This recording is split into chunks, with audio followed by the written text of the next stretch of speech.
મોરચાનું યુવા four nature અભિયાન અબોલ પક્ષીઓની તરસ છીપાવવા અમિતનગર ખાતે નાગરિકોને માટીના કુંડાઓનું વિતરણ કરાયું. વડોદરા શહેરમાં કાળઝાળ ગરમીના પ્રકોપ વચ્ચે અબોલ પક્ષીઓને રાહત પહોંચાડવાના ઉમદા આશય સાથે વડોદરા શહેર યુવા મોરચા દ્વારા યુવા ફોર નેચર અભિયાન અંતર્ગત અમિતનગર સર્કલ ખાતે પક્ષીઓ માટે પાણીના કુંડા વિતરણનો એક પ્રશંસનીય કાર્યક્રમ યોજવામાં આવ્યો હતો.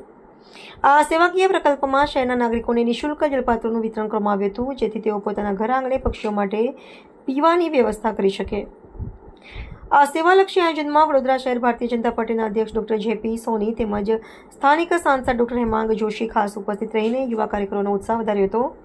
આ ઉપરાંત ઉર્મી યુવક મંડળ અને ડોનિલભાઈની ટીમ દ્વારા સમગ્ર કાર્યક્રમને સફળ બનાવવા માટે મહત્વપૂર્ણ યોગદાન આપવામાં આવ્યું હતું. મહાનુભાવોની ઉપસ્થિતિમાં મોટી સંખ્યામાં રાહદારીઓ અને સ્થાનિક રહીશોએ ઉત્સાહભેર જળપાત્રો સ્વીકાર્યા હતા. કાર્યક્રમ દરમિયાન ઉપસ્થિત નેતાઓ અને અગ્રણીઓએ શહેરીજનોને અપીલ કરતા જણાવ્યું હતું કે વર્તમાન સમયમાં જ્યારે તાપમાનનો પારો આસમાને પહોંચી રહ્યો છે, ત્યારે પર્યાવરણ અને અબોલ જીવોની રક્ષા કરવી આપણી નૈતિક ફરજ છે. તેઓએ દરેક નાગરિકને પોતાના ઘરના ધાબા, અગાસી કે આંગણામાં પક્ષીઓ માટે અચૂકપણે પાણીના કુંડા રાખવા અને નિયમિત રીતે તેમાં સ્વચ્છ જળ ભરવા માટે અનુરોધ કર્યો હતો.